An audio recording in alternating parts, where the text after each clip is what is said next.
Good evening and welcome to the Financial Week. I'm Milton Walker. The Bank of Jamaica, BOJ, is reporting that the net international reserves, the NIR, declined in February.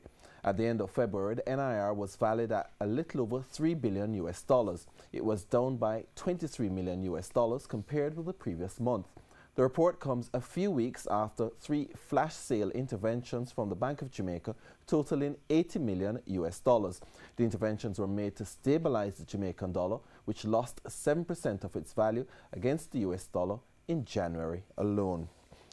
Meanwhile, in currency trading, ended today with the Jamaican dollar strengthening for a second straight week against the US dollar. The local currency was valued at $126.47 against the Canadian dollar. It closed at $94.28.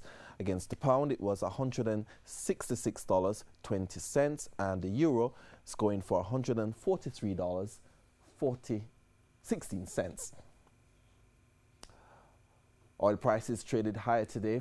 Oil for delivery in April went up by 25 cents to settle at $56.66 a barrel. The JC index lost 399 points today, while the junior market index is down by 19 points. Stocks posting gains today include Kingston Properties, JMB Group 7.5%, Fosrich, Key Insurance, and ISB Financial Services. On the losing side were Dolphin Cove, Stationery and Office Supplies, Iron Rock Insurance, Jetcon Corporation, and Pulse Investments. That's the Financial Week. I'm Milton Walker. Good evening.